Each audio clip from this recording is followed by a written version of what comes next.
Barangay Love Stories. Barangay Love Stories. Lahat ng tao ay may kanya-kanyang kapangitan ng ugali na kailangan nating tanggapin lalo na kapag nagmamahal tayo. Lahat tayo ay may itinatagong baho na kailangan nating yakapin kapag mahal natin ang isang tao. Ikaw ka, barangay, hanggang kailan mo titiisin ang ugali na ayaw mo sa taong mahal mo? Dear Mama Mia, habang tumatagal na nakakasama natin ang taong mahal natin sa buhay, ay mas lalo natin silang nakikilala. Doon din natin nalalaman ang totoong ugali nila na minsan, kailangan na lang nating tanggapin at pakisamahan dahil sa pagmamahal na nararamdaman natin para sa kanila.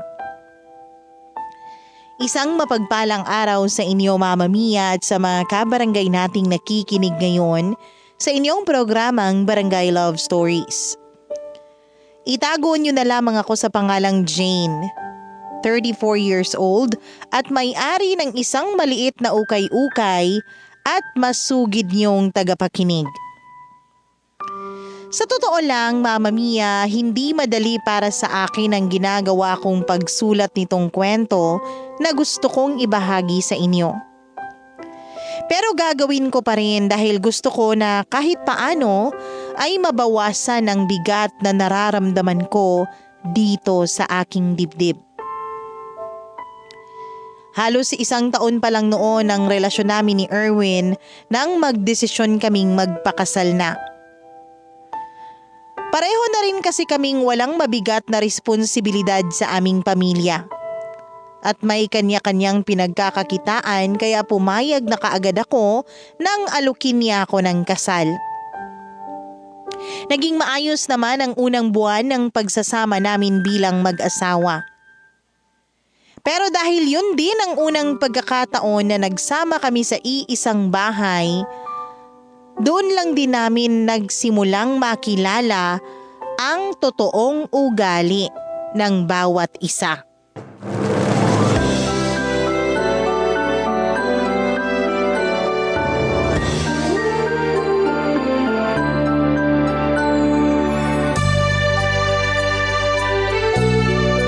Mahal, kapit ka lang dyan sa may katabi mong lamesa ha. Bubuksan ko lang tong pinto ng bahay natin. Wala, nakauwi na pala tayo. Oo mahal, basta humawa ka lang dyan at baka matumba ka na naman. Teka, bakit naman umuwi na tayo, mahal? Gusto ko pang uminom ng alak doon sa restaurant eh. Hindi pa ako masyadong nalalasing tapos inuwi mo na kaagad ako. At hindi ka pa talaga lasing sa lagay na yan, ha? Halika na, mahal. Aalalayan na kitang pumasok sa loob ng bahay. Baka kasi matumba ka na naman kagaya na nangyari kanina pagbaba natin ng taxi eh. Mahal, hindi pa tayo dapat umuwi. Hindi ba ako tapos mag-enjoy doon sa kinakainan natin saka ang aga-aga pa? Mas mabuti nang umuwi tayo ng mas maaga kaysa hindi tayo makauwi dahil sa kalasingan mo. Oo, dahan-dahan lang sa pag-upo dito sa may sofa. Baka sabay pa tayo matumba dito sa sahig. Next time, hindi na ako papayag na uuwi tayo ng maaga. At hindi na rin kita hahayaan na umorder ng maraming bote ng alak kapag kumain tayo sa labas. Grabe, mahal. Ang lakas mo palang uminom pero ang bilis mo namang malasing. Sino ba lasing ang sinasabi mo? Wala kasing lasing dito sa loob ng bahay natin, mahal. Sus naman, mahal. Hindi ka na nga makaupo ng maayos dyan sa sofa tapos hindi ka palasing sa lagay na yan? Paano pala kapag nalasing ka na talaga? Hindi talaga ako lasing, mahal. Kayang-kaya ko pa nga tumayo dito. Tingnan mo, kaya kong... Oo! Naku naman, mahal. Sabi na huwag ka malikot eh. Sorry, mahal. Na out of balance lang ako pero hindi pa talaga ako lasing. Oo na, naniniwala na akong hindi ka lasing. Kahit 2 bote lang ng alak ang naubos mo mula sa 5 bote na in-order mo kanina. Naku naman, mahal. Sa susunod nga magtira ka naman ng konting lakas para sa sarili mo. Muntik na tayo hindi makauwi dito sa bahay kasi nga ang bigat-bigat mo. Ang hirap mong alalahanin paglalakad. Pasensya na, mahal. Na-excite kasi ako masyado kanina at gusto ko lang din talagang i-celebrate ang first monthsary natin bilang mag-asawa. Naparami tuloy kagad ako ng inom ng alak dahil sa sobrang tuwa na nararamdaman ko. Eh di inamin mo rin na nalasing ka talaga. Grabe, ang bilis mo pala talagang malasing, mahal. 2 bote pa lang ang naiinom mo kanina. Iba ka na kagad magsalita. Nauna kasi ang alak sa tiyan ko bago pa ang pagkain kaya nalasing kagad ako. Pero kung nauna akong kumain bago ang alak, hindi ako kagad malalasing ng ganito. Huwag ka mag-alala, may tinira naman akong lakas para sa ating dalawa. Ay naku, ewan ko sa'yo, mahal. Sandali nga't kukuha muna ako ng pamalit mong damit. Huwag kang tatayo dyan ha, hanggat hindi pa ako nakakabalik. Baka mamaya matumba ka na naman kagaya kanina. Babalikan kagad kita kaya huwag ka na munang kumilos dyan, ha?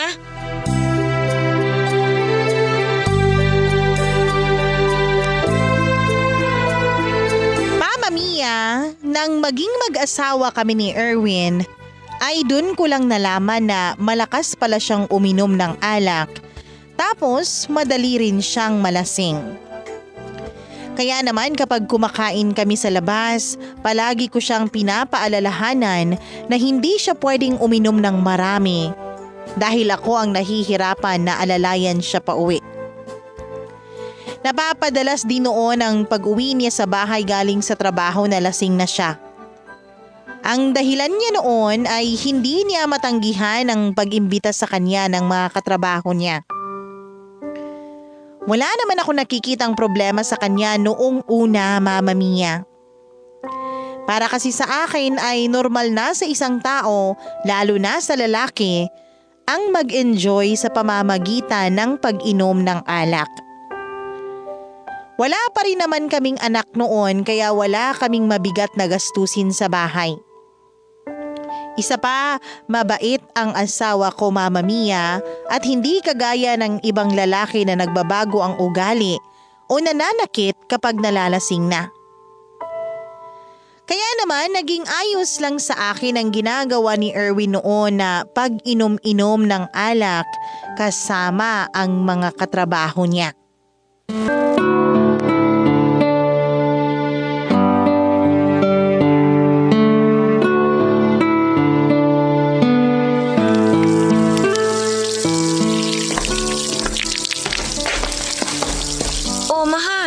Ang aga mo namang nakauwi. Talo yung manok ni kumpare kaya umuwi na ako kagad. Ganun ba? Alam mo, naramdaman ko na rin matatalo siya kanina eh. Napansin ko kasing maliliit yung mga alaga niya manok na nakatali sa harapan ng bahay nila. Sinabi ko naman kasi na palaki niya na muna yung manok niya. Ayun tuloy, wala pang 5 minuto natalo na kagad. Sobrang sira tuloy ang araw niya ngayon. Baka hindi rin maganda ang mga pagkain o kaya gamot na binibigay niya kaya hindi kagad lumalaki yung mga manok niya. Nagugutom ka na ba, mahal? Hindi pa naman, mahal. O sige, patapos na rin ako maghiwa dito sa mga gulay na ihahalo ko sa sinigang na baboy. Sisimulan ko na rin lutuin to pagkatapos ko dito sa sibuyas. Kaya manood ka na lang muna siguro ng TV para hindi ka mainip habang naghihintay. Mahal, may extra ka pa ba dyan? Kailangan mo ba ng barya pambili ng yosi? Meron pa dun sa may lamesa sa sala. Sukli yung sa binili kong mantika kanina. Kunin mo na lang doon, mahal. Hindi barya, mahal. Pupunta kasi ako sa bahay ni kumpare mamaya pagkatapos nating magtanghalian. Oh, ano namang gagawin mo doon? Na-bad trip kasi siya dahil natalo kaagad yung manok niya sa sabong kanina. Kaya ayun, kakatayin na lang daw niya at gagawin pulutan mamaya. Grabe naman si kumpare at binuntun talaga sa manok niya yung pagkainis niya. Yan nga rin ang sabi ko sa kanya. Pero naaawa naman ako kasi ang tagal niya ring inalagaan yun. Kaya bala ko sana magdala ng alak dun mamaya. Para naman hindi nakakaya kasi sa kanya na nga manggagaling ang pulutan. Ibig sabihin, doon ka na rin maghahaponan sa kanila. Hindi naman ako magpapaabot ng gabi dun, mahal. Uuwi ako dito sa atin bago maghapunan. Isang long neck lang naman ang dadaling ko sa kanila. Kaya ayos lang bang humingi ako sa'yo ng 200? Napapusta rin kasi ako kanina ro sa manok ni kumpare. Tapos natalo lang naman din kagad. Oo naman, ayos lang sa akin. Tatapusin ko lang tong binabalatan kong sibuyas at kukunin ko na yung wallet ko sa kwarto. Ayun no. Salamat, mahal ha. Wala yun, basta huwag ka masyadong magpapakalasing doon ha. Kapag naramdaman mo na medyo nahihilo ka na, magpaalam ka na sa kanya na uuwi ka na o kaya mamulutan ka na lang doon. Oo, mahal. Hindi ako uuwi dito sa bahay ng lasing, kagaya ng mga nakaraang araw. Promise yan. Mama Mia, halos magkasing laki lang naman ng kinikita namin ni Erwin sa kanya-kanya naming trabaho. Pero hindi hamak na mas magastos siya kumpara sa akin dahil na rin sa mga bisyo niya na alak at sigarilyo. Mabuti na lang at hindi siya mahilig magsugal o pumusta sa sabong. Paminsan-minsan niya lang yun ginagawa kapag ang may-ari ng manok panabong ay kaibigan o kumpare niya.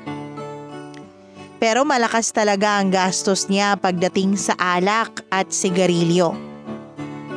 Na hindi ko rin masyadong pinapakialaman, Mama Mia.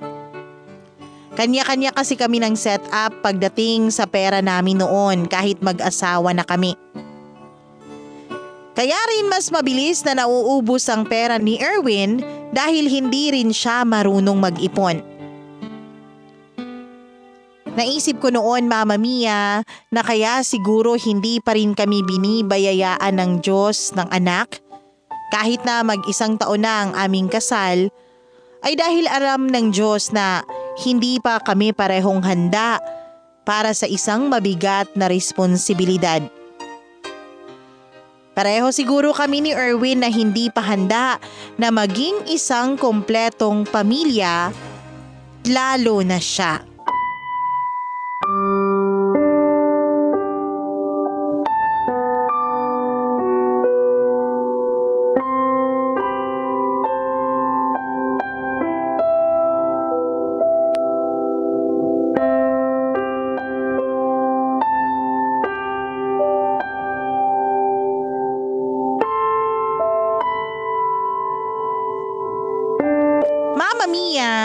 Dahil na rin hindi ako naging mahigpit pagdating sa paggastos ni Erwin sa sarili niyang pera, ay mas naging malala ang pagiging mabisyo niya lalo na pagdating sa alak. Halos araw-araw na siyang umuuwing lasing sa bahay namin noon, pero wala namang nagbabago sa ugali niya. Kahit kailan ay hindi niya ako sinigawan o sinaktan kahit pa lasing na lasing siya. Kaya siguro hinayaan ko lang siya na gawin ang mga bagay na gusto niya. Kasi hindi rin siya masyadong nakikialam sa akin pagdating sa sarili kong pera. Puwera na lang kapag nauna na namang naubos ang pera niya. Kaya lang minsan, Mama Mia, nakakainis lang din yung pagiging pabigat niya kapag umuuwi na siya ng lasing sa bahay. Lalo na yung pag-alalay ko sa kanya mula sa may pinto ng bahay hanggang sa loob ng kwarto namin. Minsan pa ay sumusuka rin siya noon dahil sa kalasingan niya. Gustuhin ko mang magalit ng tuluyan sa asawa ko ay binabawian niya naman ako ng lambing kinabukasan. Kaya kaagad na nawawala ang inis at galit na nararamdaman ko sa kanya.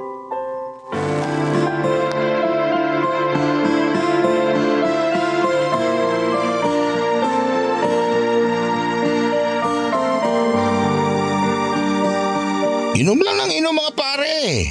Ito pa oh. Sigurado ka bang ayos lang sa misis mo na nandito kami ni Nelson sa bahay niyo, Erwin? Paulo, para namang wala kang kabilib-bilib dito sa kaibigan natin. Alam mo naman na siya ang batas dito sa bahay nila ng asawa niya. Tama si Nelson. Mahal. Mabait Sorry ang kung misis hindi ko ako kaya nakauwi, mag-enjoy ha? lang kayo dito May sa bahay ginagawa kasi namin. may bisita ka pala? Mahal, mabuti naman at nandito ka na. Kanina pa kasi kita iniintay na makauwi. May dineliver kasi akong order na damit dun sa suki ko kaya medyo ginabi ako, mahal. Ang ganda pala ng misis mo, Erwin. Oo nga pare, ang puti pa. Siyempre hindi ako mag-aasawa ng pangit. Hindi pa naman malabo ang paningin ko para hindi ako maging choosy. Mahal, sina Paulo at Nelson nga pala. Mga kasamahan ko sila sa trabaho ko. Mga pare, eto naman si Jane, ang maganda kong misis. Hi Jane, magandang gabi. Nice to meet you, Jane. Ganon din ako, pero Paolo, pwede mo nang bitiwan ang kamay ko. Ay, nako, sorry. Lasing na yata ako kaya akala ko nabitawan ko na eh. Ayos lang. Mahal, tara muna sa kusina, mag-usap tayo sandali. Sige, mahal. Mga pare, saglit lang ha. Babalik ako kagad. Sige lang, Erwin. Mahal, bakit naman hindi mo sinabi na may darating ka palang mga bisita ngayon? Pasensya ka na, mahal. Maaga kasi nagsarado yung resto bar na tinatambayan namin pagkatapos ng trabaho. Dahil Friday naman ngayon at wala kaming pasok sa trabaho bukas, naisipan namin na dito na lang muna sa bahay mag-inuman para na rin makatipid kami. Ayos lang naman yun, pero dapat nag-text ka man lang sa akin kanina. May pulutan pa ba kayo? Ang totoo, paubos na rin, mahal, kaya puro alak na lang ang tinitira namin ngayon. May karne pa naman ng baboy sa ref. Gusto mo ba na magluto ako para may pulutan kayo? Oh? Oo naman, mahal. Salamat, mahal ha. Wala yon. Sige na, bumalik ka na sa mga kasama mo. Mag-aayos na ako ng iluluto ko dito at ilalabas ko rin kagad sa inyo dun sa sala.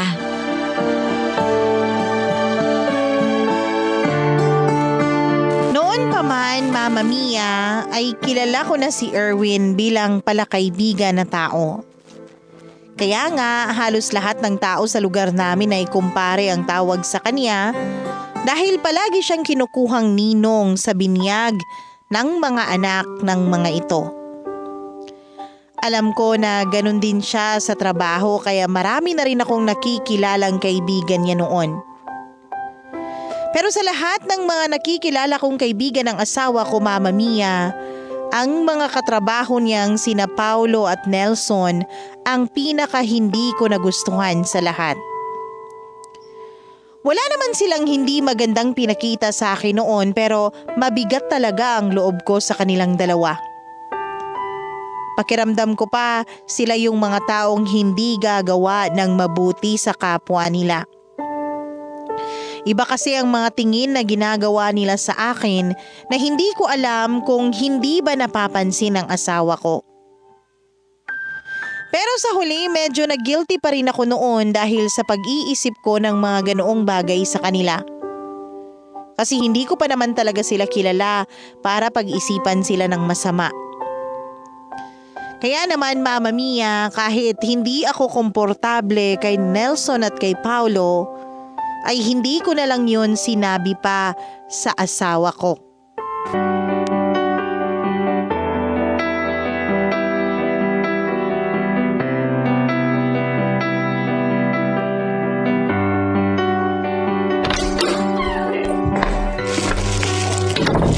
Grabe, ang init na talaga ng panahon ngayon. Mahal, nandiyan ka na pala. Tulungan na kita sa mga bitbit mong plastik. Salamat, mahal.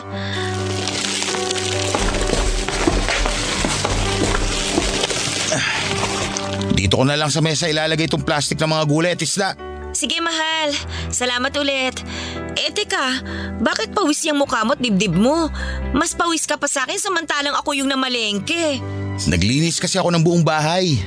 Naks naman, ang sipag naman ng asawa ko. Hindi naman. Bumabawi lang ako sa hindi ko pagtulong sa mga gawain dito sa bahay. Hindi mo naman kailangan gawin yun. Dahil kaya ko pa namang hatiin ang oras ko sa pwesto ko sa Tiangge at saka sa mga gawain dito. Paminsan-minsan lang naman to. Nalaban ko na nga rin pala yung mga labada na nakita ko sa likod ng bahay. Nadiligan ko na rin ang mga alaga mong halaman saka napakain ko na rin yung mga pusa natin kanina. Teka lang, mahal. May sakit ka ba? Wala no. Bakit mo naman natanong yan? Kasi ang sipag mo ngayong umaga eh. Kinakabahan tuloy ako sa'yo. Grabe ka naman, mahal. Wala namang dahilan para kabahan ka. Talaga lang ha? Siguro may ginawa kang kasalanan kaya bigla ka nalang nagsisipag ngayon, ano? Siyempre wala. Gusto ko lang talaga na tumulong sa'yo ngayon dito sa mga gawaing bahay. Naku, mahal. Kilala na kita kaya sabihin mo na sa akin yan. Ha? Ano sasabihin ko sa'yo? Kung anong i-request mo sa akin na kapalit ng mga ginawa mo sa buong umaga. Sige na nga. Aamin na ako. Sabi ko na nga ba may gusto ka talagang hilingin sa akin eh. Ang totoo, mahal. Magpapaalam sana ako sa'yo eh. Kung okay lang ba na Mag-imbita ako ng konting bisita dito sa atin sa birthday ko. Bala ko sanang papuntahin ng mga katrabaho ko sa araw na yun. Kasi tumapat na wala kaming pasok sa trabaho. Oo naman, syempre pwede. Bahay mo rin naman to, tsaka birthday mo yun. Kaya ayos lang sa akin kahit mag-imbita ka ng mga kaibigan mo dito. Yun lang ba ang hihilingin mo sa akin? Kala ko naman kung anong napakaseryosong bagay ang sasabihin mo. May isang request pa sana ako, mahal. Okay lang ba kung ipagluto mo rin ako ng adobong manok sa birthday ko? Nagustuhan kasi yun ng mga katrabaho ko. Nung minsan pabaunan mo ko para sa lunch break ko. Sige mahal, at hindi lang yun ang iluluto ko sa birthday mo. Magluluto din ako ng pansit at menudo. Ayun oh. Salamat talaga, mahal ha. Wala yun, mahal kite. Oh, ayusin ko muna itong mga pinamili ko ha para makapagluto na rin ako ng pananghalian natin. Sige, babalikan ko na lang din muna yung mga halaman mo sa likod. Pinapaganda ko kasi ang ayos para sa'yo, mahal.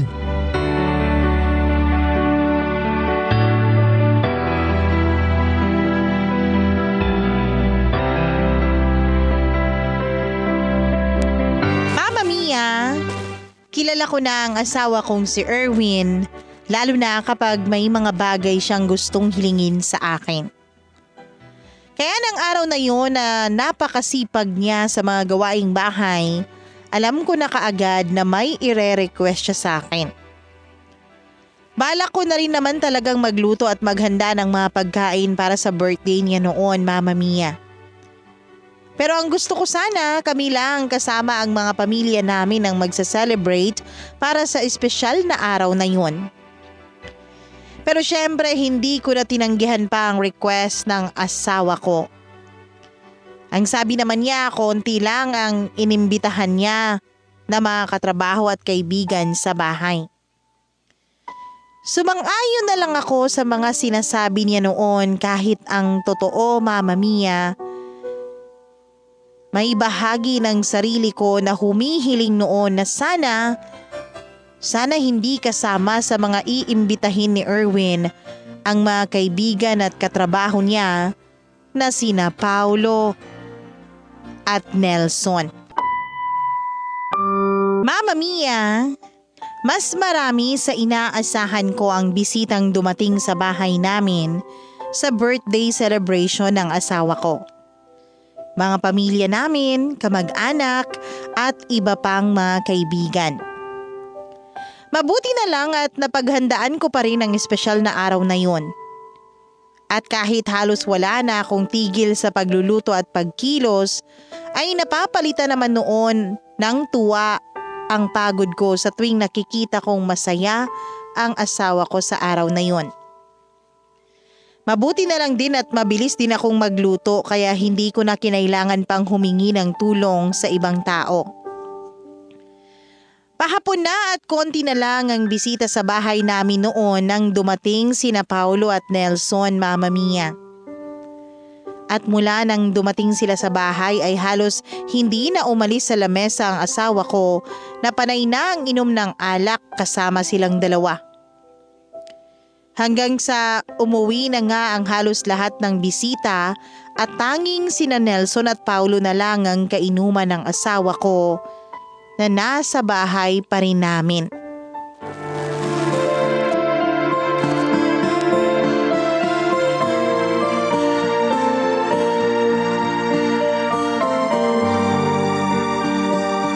Mahal, hindi pa ba kayo tapos uminom dyan? Hindi pa, mahal, kasi hindi pa ako lasing. Saka patutumbayin ko pa sa alak to sina Paulo at Nelson. Mahal, kasi medyo malalim na ang gabi. Siguro sa ibang araw nyo na lang ituloy ang pag-iinuman ninyo. Baka lang kasi hinahanap na rin ng mga kaibigan mo ng mga asawa at anak nila. Nako Jane, wala pa akong asawa. Ang totoo, naghahanap pa nga rin ako hanggang ngayon eh. Ako rin, Jane. Kakahiwalay ko lang sa asawa ko nung nakaraang taon. Paano? Hindi marunong mag-alaga sa sarili. Hindi kagaya mo. Na hanggang ngayon, sexy pa rin. Sinabi mo pa, Paolo. Kaya ang swerte nitong kaibigan natin eh. Kasi nakabingwit ng asawa na pinaglihi sa labanos. Hindi na nakakatawa yung mga sinasabi nyo ha. Mabuti pa umuwi na lang kayo para pare-pareho na tayo makapagpahinga ngayong gabi. Alam nyo, Wala na akong maintindihan sa sinasabi niyong dalawa, Nelson at Paulo. Mga lasing na yata talaga kayo kaya naiinis na sa inyo ang asawa ko. Ang sabi lang naman namin, Erwin, uuwi na kami ni Paulo. Kasi baka kailangan nyo pa ng extra oras ng misis mo. Alam mo na, extra na oras para magpainit. Hindi pa rin ba talaga kayo uuwi? Oh, biro lang, Jane. Huwag masyadong mainit ang ulo mo. Eto na nga, aalis na kami ni Paulo. Tara na, pare. Ay. Sige, Nelson. Tara na, pare. Mahihina talaga kayo pagdating sa alak. Pero salamat sa pagpunta dito sa birthday ko. Happy birthday ulit, Erwin. Thank you rin, Jane, sa pag-aasikaso sa amin. Alis na kami ni Paulo. Sige, iahatid ko na kayo sa may pinto.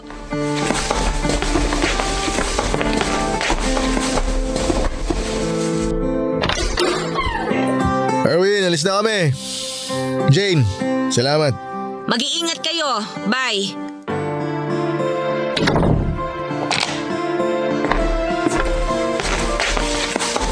Mahal, halika na sa kwarto.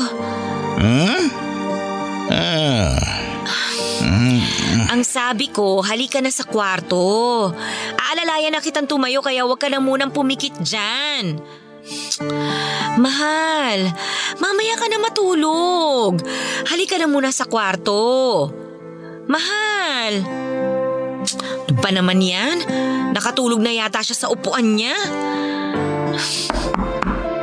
Teka, sino ba yung kumakatok? Wala na kaming inaasahang bisita. Baka si nanay yun at walang nasakyan pa uwi kaya bumalik na lang dito. Sandali lang!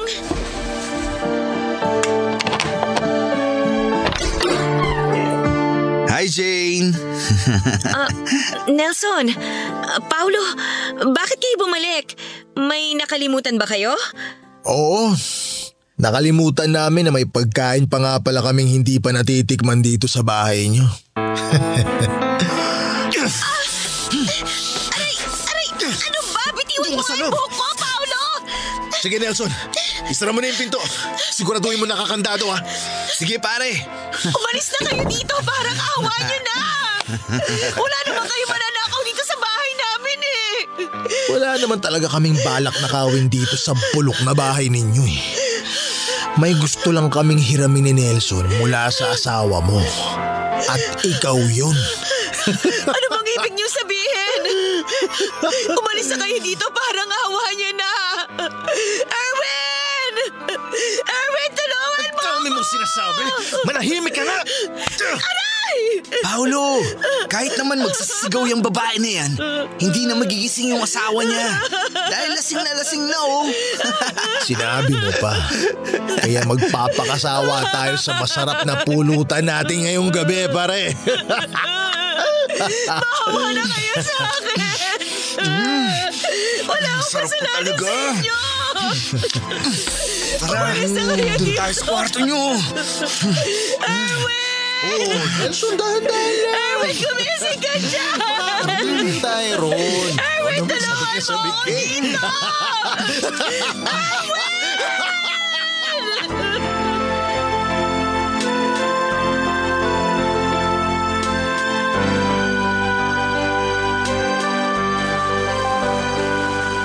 Mama Mia, ilang sigaw at malalakas na iyak pa ang ginawa ko bago ako kinaladkad ni na Nelson at Paulo papunta sa mismong kwarto namin ng asawa kong si Erwin. Ilang ulit kong sinigaw ang pangalan ni Erwin at humingi ng saklolo sa kanya pero bigo ako na magising siya para tulungan ako. Medyo malayo pa naman ang bahay namin sa ibang kapitbahay. Kaya walang masyadong makakarinig ng mga sigaw at ingay na ginagawa ko noon. Hanggang sa nainis na rin si Paulo at malakas akong sinampal bago binusalan ng kung anong tela ang bibig ko. Pagod ang katawan ko dahil sa buong araw na ginawa kong pag-aayos ng birthday ni Erwin. Pero pinilit ko pa ring manlaban ng mga oras na yon. Pinilit kong ipagtanggol ang nanghihina kong katawan mula sa 2 demonyo na nanamantala sa akin ng gabing yun.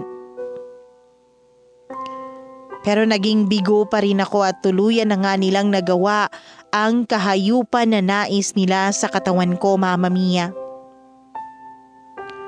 Wala akong ibang nagawa noon kundi ang umiyak ng umiyak. At sa sobrang sakit ng ginagawa nilang pangbababoy sa katawan ko, tuluyan na akong nawala ng malay habang nagpapakasarap silang dalawa. Nang magising ako na mag-isa na lang sa kwarto, Mama Mia, ay kaagad na pinaalala sa akin ng mga pasa at sugat ko sa katawan ang mga kahayupang ginawa ni Nelson at Paolo sa katawan ko.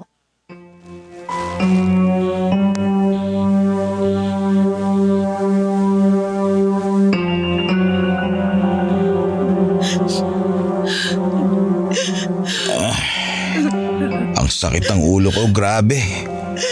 Teka, bakit ang kalat dito sa sala?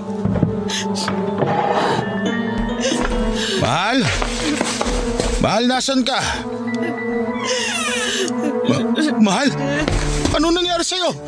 Bakit ganyan ang itsura mo? Bitiwan mo ako! Kasalanan mo to! Kasalanan mo to, Erwin! Kasalanan mo to! Aray, mahal, sandali lang. Nasasaktan ako sa paghampas mo sa akin. Talaga? Nasasaktan ka na sa lagay na yan? Bakit ako? Sa tingin mo ba, hindi ako nasaktan ng sobra sa itsura ko ngayon? Sino ba kasi may gawa nito sa'yo? Bakit sira-sira ang suot mong damit? Bakit may mga sugat at pasa sa mukha at katawan mo? Alam mo, Erwin, hindi ko alam kung wala ka ba talagang alam sa nangyayari o nagtatanga-tangahan ka lang. Mahal, sorry. Wala kasi talaga ako maalala sa nangyari kagabi. Yan ang problema sa'yo. Kapag nakakatikim ka na ng alak, hindi ka na nagtitira ng konting lakas para sa sarili mo o kahit man lang para sa akin. Jane, sabihin mo sa akin, sino ba kasi may gawa nito sa'yo? Sinong demonyong nanakit sa'yo? Wala ka ba talaga natatandaan na kahit ano? Kung sino yung mga huling kasama mo kagabi? Kung ano yung mga huling bagay na ginawa mo bago ka tuluyang nalasing at nakatulog? Basta ang huli kong natatandaan, kasama ko sina Paolo at Nelson nagiinuman sa sala. Teka, huwag mo sabihin na. Oo! Yung mga demonyong kaibigan mo na yan ang bumaboy sa akin! Silang dalawa walang sawang lumabas na ako sa katawan ko! Mga hayop sila! Erwin, hindi ako lasing kagabi pero hindi ko sila nalabanan. Masyado silang malakas lalo na nung oras na pinagtutulungan na nila ako dalawa. Hindi ko sila mapapatawad! Pagbabayaran nila ang ginawa nila sa'yo! Alam mo ba kung anong paulit-ulit kong sinisigaw bago nila pinusalan ang bibig ko? Yung pangalan mo, Erwin! Ilang beses kong sinigaw ang pangalan mo at humingi ng tulong sa'yo sa pagbabaka sakaling magising ka pero hindi yun nangyari. Hindi mo ako natulungan. At nagawa ng mga demonyong kaibigan mo yung gusto nila sa akin dito mismo sa loob ng kwarto natin. Jane, sorry. Hindi ko naman alam na mangyayari to. Hindi ko alam na gagawan kanila ng masama dahil pinagkatiwalaan ko sila. Sorry, Jane. Sorry talaga. Bitiwan mo ako! Huwag mo ako yakapin! Alam mo kung hindi ka lang kasi naglasing kagabi, hindi nila magagawa to sa akin. Kung nasa maayos na pag-iisip ka lang, baka nagawa mo pa ako ipagtanggol sa mga demonyo na yon. Pero hindi, Erwin! Hindi! Hindi mo ako nagawang iligtas mula sa mga kamay ng mga demonyong kaibigan mo! Patawarin mo ko. Sorry talaga. Alam ko kasalanan ko talaga to. Pero hindi ko ginusto na mangyari to sa'yo. Pagbabayaran talaga ni na Paolo at Nelson ang ginawa nila sa'yo. Gagawin ko ang lahat para magbayad sila. Pagbabayaran ko sila, Jane. Mapapatay ko talaga silang dalawa.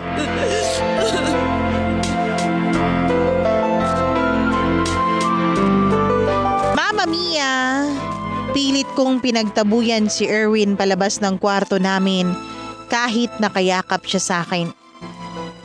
Hanggang sa kumalas na nga siya mula sa pagkakayakap niya at sumunod na lang sa gusto kong mangyari. Inayos ko ang sarili ko at kinuha ang ilang importanteng mga gamit bago ako umalis sa bahay naming mag-asawa. Pinigilan ako noon ni Erwin pero naging matigas ako sa desisyon ko na iwanan siya.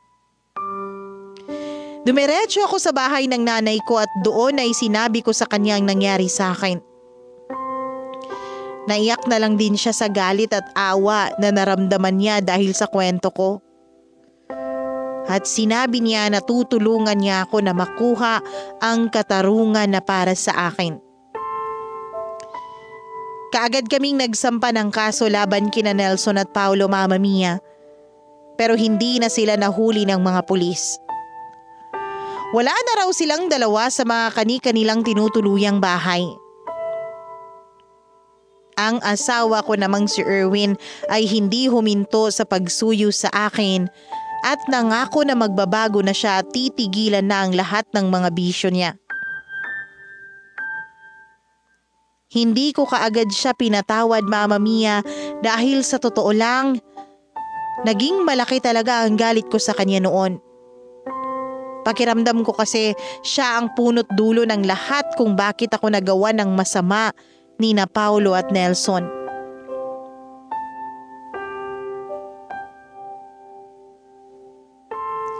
Kaya lang, Mama Mia, nang malaman kong nagdadalang tao ako, doon na ako nagdesisyon na muling balikan si Erwin. Pero bago ko ginawa yon ay sinabi ko sa kanya na nagbunga ang kahayupang ginawa sa akin ng mga kaibigan niya. Alam ko sa sarili ko na ang ama ng pinagbubuntis ko ay maalinman sa dalawang tao na gumawa ng masama sa akin. At ayokong lumaki ang anak ko na walang kinikilalang ama. Sinabi ni Erwin, Mama Mia, na tanggap niya ang bata at nagbitaw ulit siya ng isang pangako noon na itituring niyang ang pinagbubuntis ko na isang tunay niyang anak. At yun na nga ang naging sign ko para subukan muli ang relasyon naming dalawang mag-asawa. Isang desisyon na kailanman ay hindi ko pinagsisisihan dahil tinupad ni Erwin ang lahat ng binitawan niyang pangako sa akin, Mama Mia. Naging mabuti siyang asawa sa akin at tatay sa anak ko.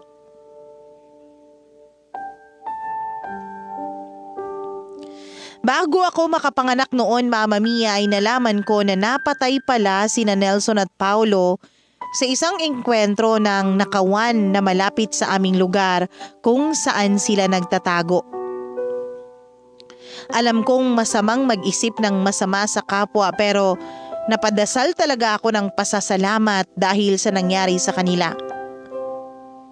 Hindi man kami muling nagkaharap-harap at hindi man sila nakulong sa ginawa nila sa akin, ay kaagad namang bumalik sa kanila ang kasamaan na kanilang ginawa. Mahigit 7 taon na rin ang nakakalipas mula nang mangyari ang lahat ng ito, Mama Mia. May kirot pa rin akong nararamdaman dito sa dibdib ko kapag naaalala ko yun. Pero kahit paano ay kaagad ding naglalaho dahil sa pagmamahal ni Erwin para sa amin ng anak ko. Wala rin muna sa plano ko hanggang ngayon ang sabihin sa anak ko ang tungkol sa totoo niyang tatay. Para sa akin, Mama Mia, ay hindi na importante na malaman pa niya na bunga siya ng isang masamang pangyayari sa buhay ko. At kung dumating man ang panahon na malalaman niya ang totoo tungkol sa tunay niyang ama, ang mahalaga ay naiparamdam namin sa kanya ni Erwin ang pagmamahal ng isang tunay na mga magulang. Hindi madali sa akin, Mama Mia, na tanggapin ang bata. Pero alam ko na wala siyang kasalanan sa kahayupang ginawa ng ama niya sa akin. Kaya naman araw-araw, Mama Mia, ay pinagdadasal ko sa Diyos na sana ay bigyan niya ako ng malaking puso para mabigyan ko ng pagmamahal ang aking anak. Kahit na hindi ko man siya ginusto na mabuo sa mundong ito. Salamat Mama Mia sa pagbabasa mo nitong sulat ko. Ang inyong forever kapuso at forever kabarangay, Jane.